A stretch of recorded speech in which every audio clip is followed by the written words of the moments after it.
Okay guys, so a few students from both of the classes asked me to make a video on the test review.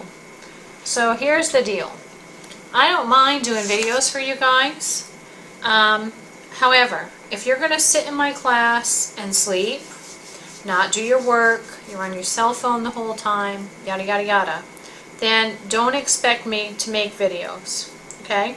So I'm going to make it this time, but it's going to depend on your behavior in the class, because many of you work and you do a beautiful job, but there are many of you who don't do what you're supposed to be doing, and then you want me to work all day without a conference period, so back-to-back classes, to come home, it's 4:55 right now, and create another video, which is going to take me probably at least an hour just to get through all the problems, and then upload, okay? So what you're asking me to do is to teach you things because you weren't paying attention. You want me to reteach because you weren't willing to pay attention in class. So this is the last time it's going to happen, unless you guys all show me, and I mean all. So if one kid is off task and not doing what they're supposed to be doing, then there will not be a video. Okay, so just so we get that straight. Alright, so let's go over the test review. Part 1, they want you to sketch a graph using each one of the transformations, right? This function, so everywhere you see a parenthesis or an absolute value or even a square root, replace the stuff inside with an x. Why? Because that's going to help you understand what the parent function is. The parent function here is x squared, right? X squared. So the parent function, just a quick sketch, looks like this. So if you're asked to graph its transformation, what this means is we're going to have to, we move it, a parabola, a quadratic, by its vertex. We're going to have to move this thing 3 units to the right and go up vertically 1 unit. So we would take this and go over 3 units to the right and up 1. That's where the vertex would be, and our graph would look something like that. So again, it's just a sketch. I'm not plotting points. You can plug points in for x. You know, for example, if x is 3, then y is 1, right? If x is 1, then y is 10, and so forth. So you can actually plug values in here and plot a few points and sketch it nicely, but you're not going to have to for the test. It's just going to be a sketch. Alright, the next one is the absolute value of x. So the parent function is the absolute value of x, and that's the v-shaped function. And so we have a transformation here where we're going to move this vertex 4 units to the right and down 1 unit. So we go over to 4 and down 1, and our sketch should look something like this. The next one is the square root of x. So again, the parent function in black here sort of looks like this. And what we have to do here is transform it by moving it 1 unit to the left and down 3. So I go over 1 unit to the left and down 3, and it's going to go something like this. Okay. In D, as I explained in class, this is just something of the form y equals mx plus b, where the slope is -1 and the y-intercept is the point 0,4. So I can graph this really quickly. If I plot the y-intercept, 0,4, and I go up 1 to the left 1, so I'm using rise over run, and there's my function. Okay, so you know, you can think about reflections and things like that, but with linear functions, kids get confused. So if you realize it's linear, meaning x to the first power is the highest power of x, then just graph the function. Write it as y equals mx plus b, plot the y-intercept. From the y-intercept, take the slope and use rise over run, plot another point, and you're done. In C, this is also a, sorry, not also, it's a cubic, that's a 3, I thought it was a 2. So this is a cubic function, and the parent function looks something like that. And what they're asking us to do is move this 2 units to the left. So again, we take this point right here and move it 1, 2 units to the left. And so our transformation would look something like that. Alright, number 2. Find the line that passes through the point 15, 1 and is parallel to this line and perpendicular to that line. So I'm going to use a piece of scratch paper here. and put this underneath. So you can't see the question, I'm just going to copy down. So for 2a, okay, the point that's given is 15,1, and we want a line parallel to x minus 3y equals 1. Why am I losing focus? Alright, so what you want to do first is make sure the line that they give you, the equation of the line that they give you, you write it in slope-intercept form. So in other words, I'm going to take this equation and I'm going to solve it for y. I'm going to put it into y equals mx plus b form, slope-intercept form. What that means is I've got to get y by itself, so the first thing I'm going to do is subtract x from both sides. And then I've got to divide both sides by -3, right? Every term, both sides. So what I have is y is equal, now if I divide this by a -3, I've got a negative divided by a negative, so that's positive 1/3 x. You can write it like that, or you can write it as x over 3, it means the same thing. And if I divide this term by a -3, that's a positive divided by a negative, so that's a negative 1/3. So that's the equation of the line that's given in slope-intercept form. And the reason I need to do that is because I need to identify what the slope is. If I would have tried to do it without solving for y, I might have said the slope's 1, and that would be wrong. So you have to solve it so you get the correct slope. Alright, so the slope is 1/3 for this line. Now I need to use this in conjunction with this point to find a line parallel. Why? Because parallel lines have the same slope. So if this line has a slope of 1/3, my new line has to have a slope of 1/3. Once I have this information, then I can plug it in to the point slope formula. So y minus y naught is equal to slope times x minus x naught. And plugging in, I'm going to have y minus 1 is equal to 1/3 times x minus 15. Okay, if I distribute the 1/3, I'm going to have 1/3 x minus 5. 3 goes into 15 5 times. And now I don't have to deal with, when I move this over, combining it with a fraction. It's just a whole number. So I can add 1 to both sides. So y, sorry about the dog, somebody beeped their horn, a -5 and a positive 1 gives me a -4.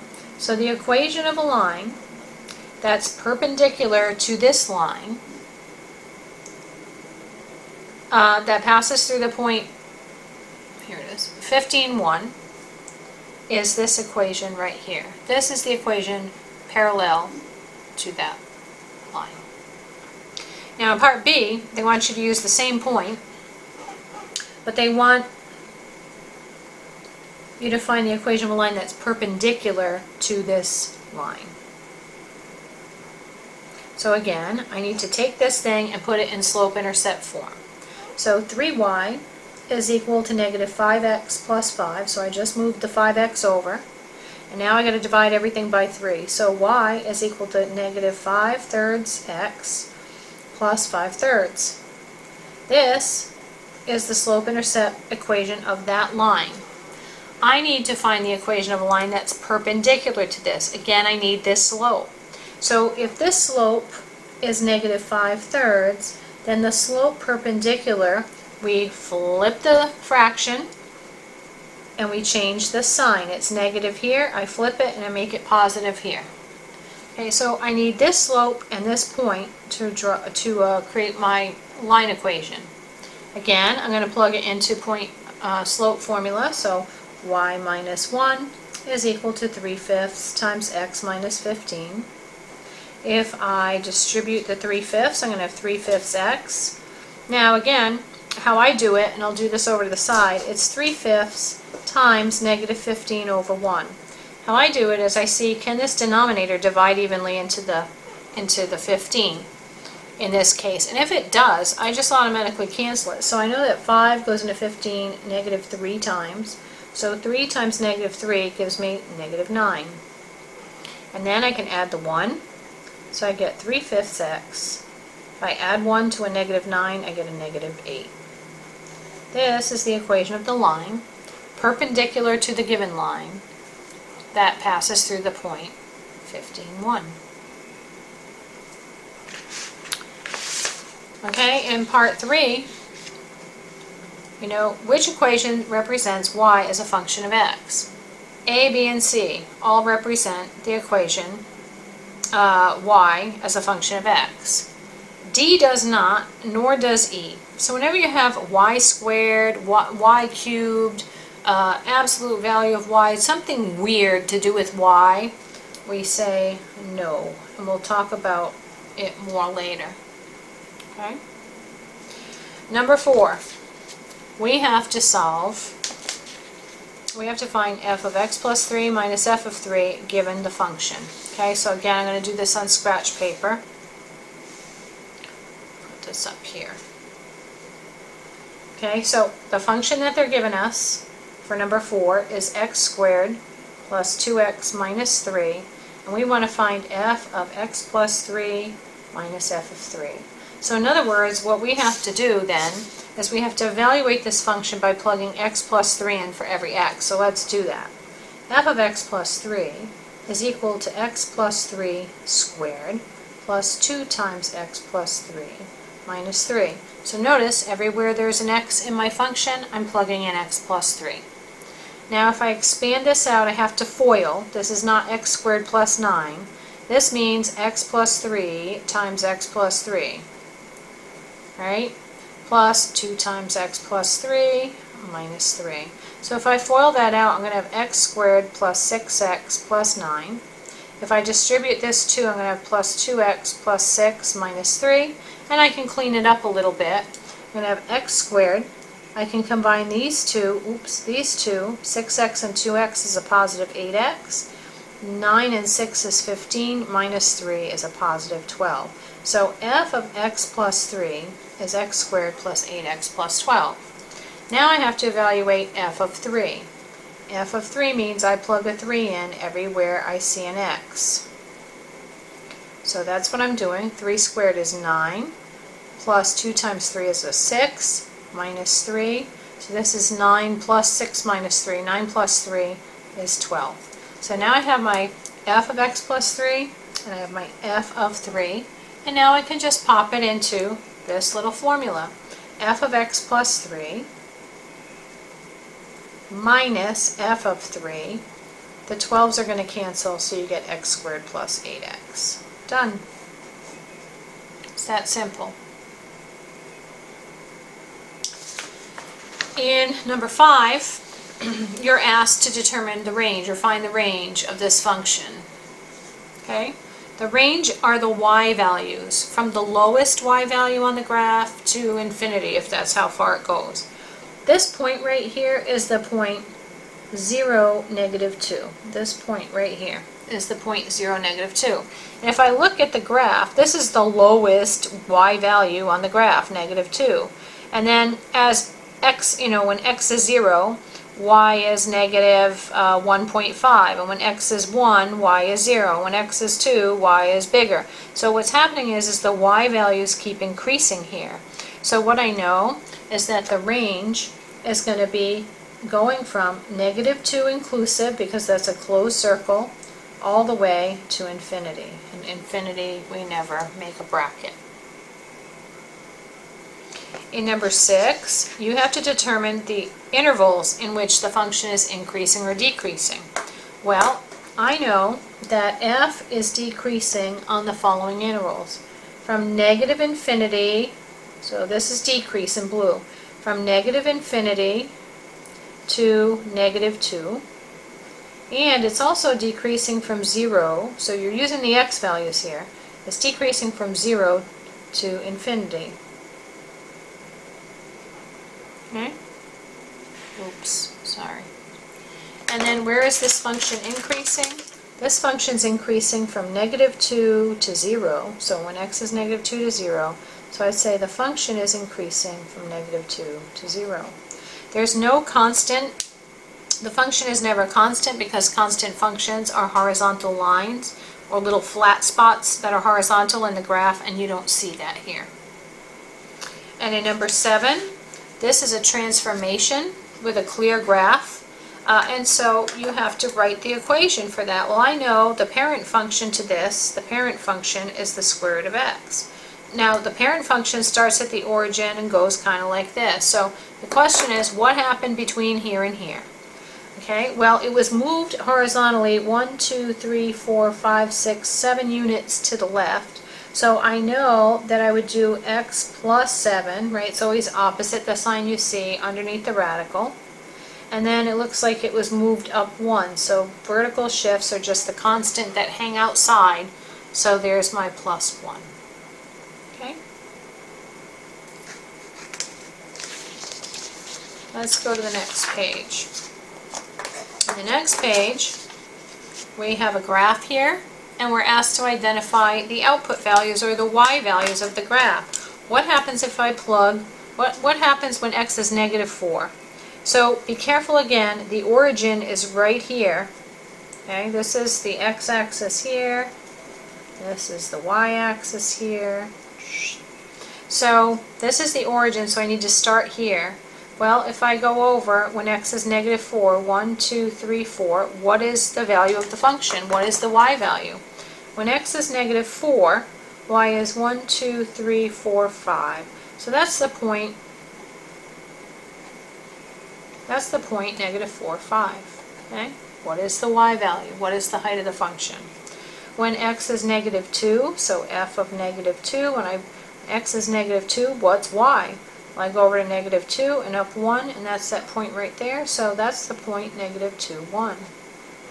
When x is -1, what's the y value? If I go over -1, I can clearly see that the output value is 2, so that's the point -1, 2. And when x is 0, well, I just stay at the origin. I go up 1, 2, 3, 4, 5 till I touch the graph. So f of 0 is 5, so that's the point 0, 5. These are the x values, those are the y values. This is the domain, this is the range. Okay, in the next question, number 9, you're asked to find the composite. So remember that f of g of x, I usually write it like this because it's easier to write. They mean the same thing. Okay, so back to my scratch paper here. So for number 9, I have f of x is 2x squared minus 5, and I have g of x is 3 minus x. And what I'm trying to find is f composed with g of x, or f of g of x. What does this mean? It means whatever letter is out here, whatever letter's first, you're going to start with that function, and you're going to put a parenthesis wherever you see an x. So that's the f function. So it's 2 times parentheses squared minus 5. And now I have to plug g in. Well, what's g? It's 3 minus x. Again, I have to FOIL this. This is 3 minus x times 3 minus x. So if I expand this out, I'm going to have 9 minus 6x plus x squared minus 5. If I distribute the 2 in, I'm going to have 18 minus 12x plus 2x squared minus 5. And now I'm going to go ahead and write this in descending order. Descending order meaning you start with the highest power of x and you go down till you have no more x's, till you have a constant. So it's 2x squared minus 12x, you notice I'm keeping the sign, and then 18 minus 5 is a positive 13. So descending order of power, and that's what f of g of x is. In number 10, you're asked to determine, are these two functions inverses of each other?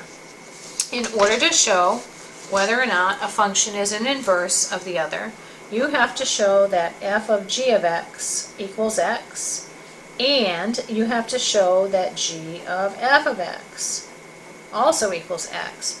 If it's true in both cases, then we say that f is the inverse of g, or g is the inverse of f.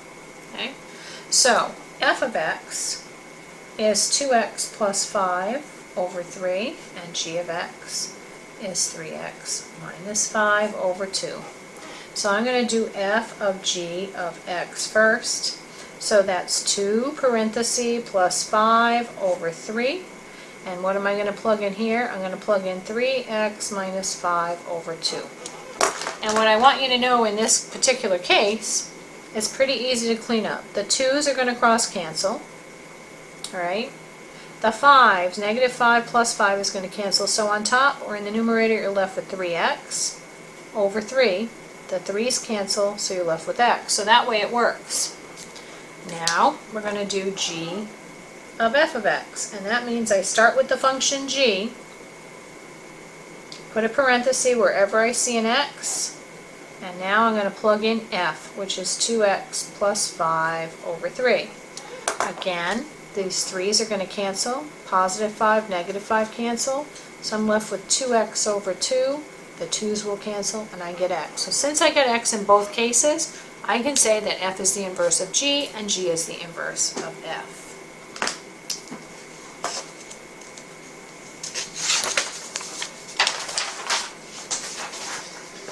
Okay, question number 11.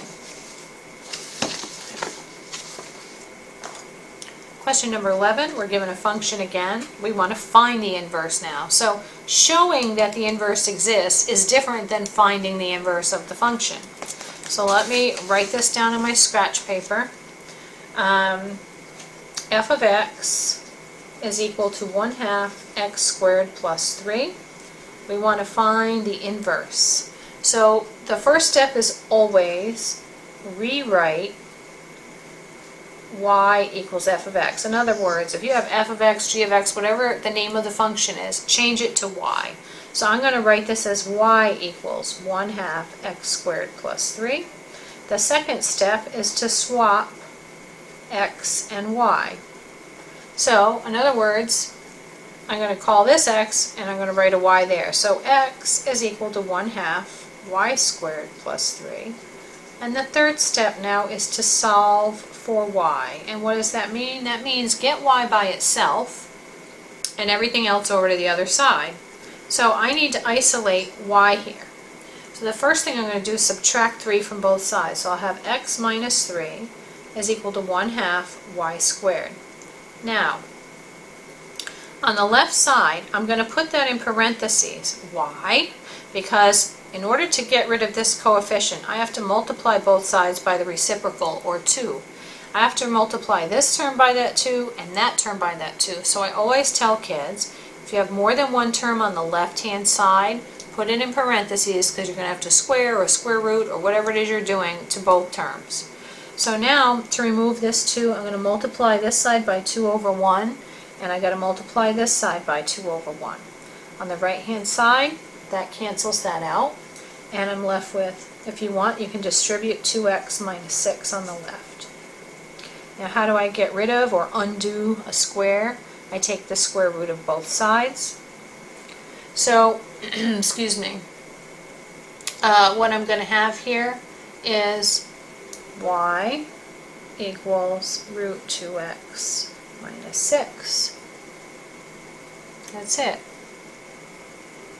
In part B, we're going to do the same thing but with a different function.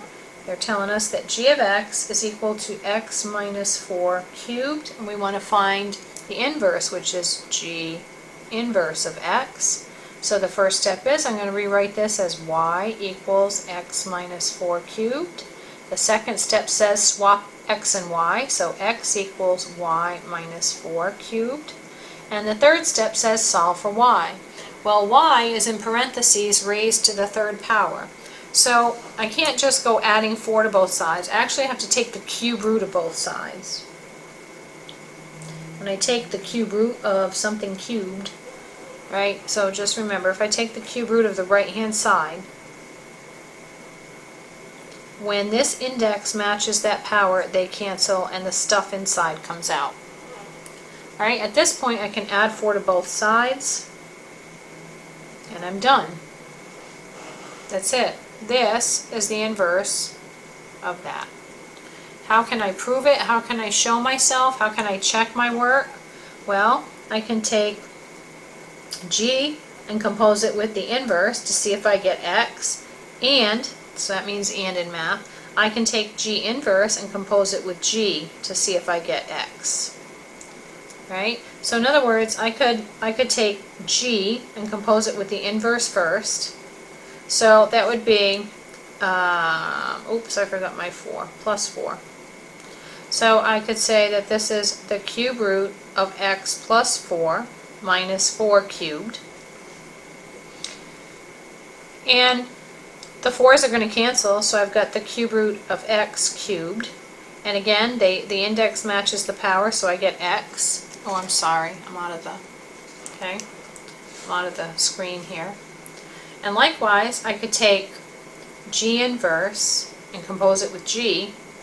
So I could take the cube root of x plus 4, and if I want to compose this, then it would be the cube root. Now g is x minus 4 cubed plus 4. Again, those are going to cancel, so I get x minus 4 plus 4, the 4's cancel, and I get x. So if I want to check my work, all I have to do is recompose them with each other to see if I get x. And if I did my algebra, or my algebra and arithmetic correctly, and if not, then maybe I need to check my work. Number 12, we have a function f of x is equal to x squared plus 6x plus 9, and we need to find f of x plus a minus f of a all over x. Alright? So it's easy. First I have to plug x plus a into that function. So f of x plus a is equal to x plus a squared plus 6 times x plus a plus 9. Now my a's kind of look like 9's, so those are a's, that's a 9. And at this point I'm going to expand, so remember it's x plus a times x plus a. You have to FOIL this. So it's x squared plus 2xa plus a squared plus 6x plus 6a plus 9. So I can't clean that up. This is f of x plus a. F of a means I plug an a in for every x, so I have a squared plus 6a plus 9. This is f of a. Again, that's a 9. And so they want us to find f of x plus a minus f of a over x. So I'm going to plug this in for the left-hand side. So I've got x squared plus 2xa plus a squared plus 6x plus 6a plus 9 minus, and this is all over x. Now look, put parentheses because you're going to have to distribute this sign to every single term in f of a. So minus a squared plus 6a plus 9.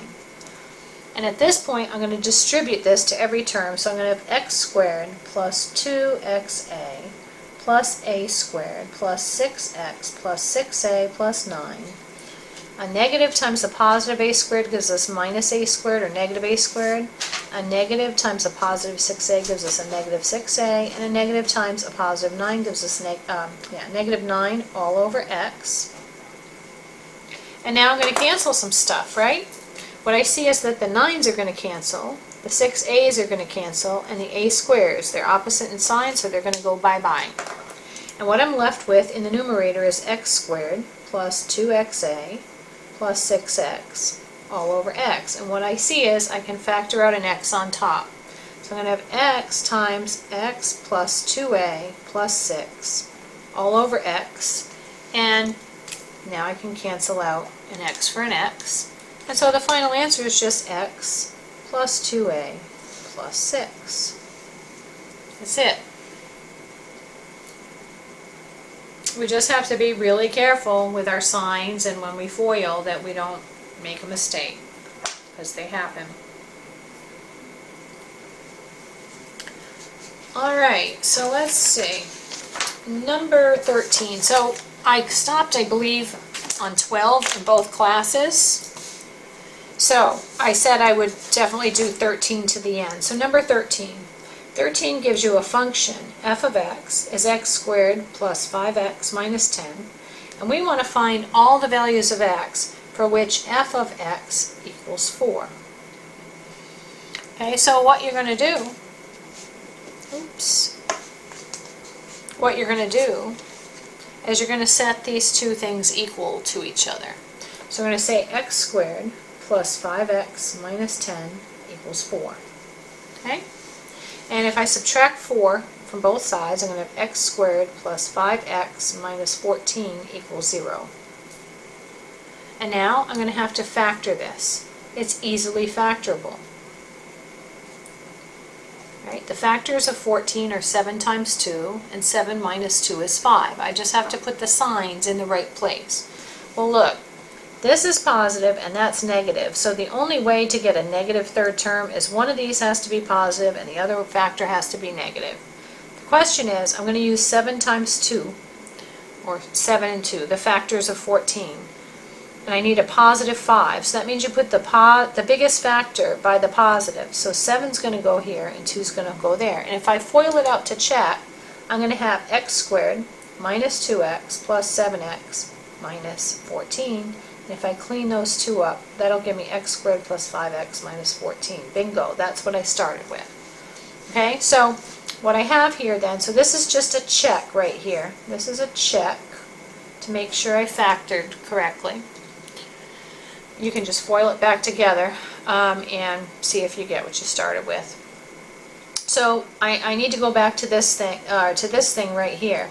The factors I ended up with are x plus 7 and x minus 2 equals to 0. That means we take each factor and we solve. So x plus 7 equals 0 and x minus 2 equals 0. And if I solve for this one, I subtract 7 from both sides, so I get negative 7. And here I'd have to add 2 to both sides, so I get 2. So the values are x equals negative 7 and 2. Those are the values of this function.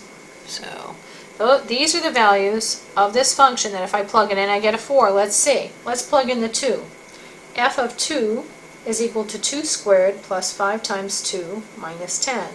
2 squared is 4 plus 10 minus 10. Those cancel. I get a 4. So if I plug a 2 into that function, I get 4 as the output. That's what they're asking me to do. Okay. Likewise, if I plug in negative 7, then I'm going to have negative 7 squared plus 5 times negative 7 minus 10. Negative 7 squared is a positive 49, and 5 times a negative 7 is a negative 35, minus 10. Negative 35 and negative 10 is negative 45, so 49 minus 45 is 4. So I know I've done my work correctly. So you can always go back and check. Alright, in number 14, they want you to determine, let me get it in the screen here, they want you to determine the domain of each one of these functions. Alright, and I want you to look under radicals and in denominators, because to determine this domain, I just have to see, you know, what values of x make this division by 0 or a negative number under a radical or whatever. So we're just going to focus on this one. This is the difference of two perfect squares. This denominator can be written as x plus 3 times x minus 3. And if I set each one of those equal to 0 and solve, I find that if I plug in a positive or a negative 3 into either one of those factors, I'm going to have division by 0. And that's bad. Okay? We can't have that. So I can say that the domain is all real numbers. So I could say all the reals except x equals plus or minus 3. That would be acceptable. I could write it in interval notation and say from negative infinity to negative 3, in union with negative 3 to 3, in union with 3 to infinity, meaning that, you know, the problem children here are at negative 3, because I end with negative 3 and start with negative 3, and positive 3. Otherwise, everything else is accepted. Likewise, over here, in B, you know, if I got to think about this a little bit, because remember, I can't have a negative under here. I can have a 0 under the radical, so if I plug in a 5, if x equals to 5, I'm good. If x equals to 6, though, or 7, or 8, or 10, what I have is 5 minus 10, let's say, is a negative 5, and that we cannot have. So I have to be careful about the values of x I choose. 5 is good. X can equal 5. That's a good thing. X cannot be, so x cannot be greater than 5, right? Well, what about if I plug in a 4? 5 minus 4 is 1, that's perfect. 5 minus 2, I'm sorry, if I plug in a 3, 5 minus 3 is 2. If I plug in a 2, 5 minus 2 is 3. So the idea is that the domain here would have to be all values of x less than or equal to 5. So x must be less than or equal to 5. This little piecewise function here, you're asked to graph it. Now, you may be asked to graph it with or without a calculator. Generally, if you're going to be asked to graph it without a calculator, it's going to be pretty simple. And you just graph the pieces. Alright, so look. For the first piece, I have a quadratic, and for the second piece, I have a linear function. So, let me move this out of the way, and I'm going to write this piecewise function. I have x minus 3 squared, and the restriction is that x must be less than or equal to 4, and the linear term, x has to be greater than 4. Okay? So if I graph this thing, I can go 1, 2, 3, 4. I'll just do 4s all the way up and down. Well, this is a parent function x squared that's been moved 3 units to the right. Okay? So what I know is that my vertex of this parabola is going to, use a different color. The vertex of my parabola is going to start here. Alright, but the problem is that this thing has to be less than or equal to 4. So I know this part, this is less than or equal to 4. And if it's going to equal 4 and I plug a 4 in there, 4 minus 3 is 1. So it's going to go up here and it's going to have a closed circle. Why?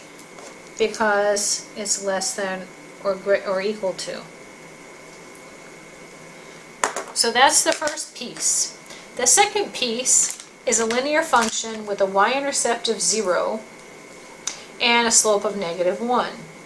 Now, x has to be greater than 4, so here's 4 on the number line, okay? And if I plug, say, a 5 in, then I'm going to have x is -5, right? Sorry, y is -5. This is f of x equals, so if I plug a -5 in, if I plug a 5 in here, then it's going to be -5, right? So the idea is that this thing has to be greater, the values of x that I plug in here have to be bigger than 4. And what's going to happen here is that this problem at 4, and this is going to be hard for me to graph, we're going to have an open circle because I don't have the equality under that inequality. I know this is going to have a slope of about 1, so my line's going to kind of go like that. And by the way, this one would just continue on, infinitely in that direction. So the graph's going to look something like that.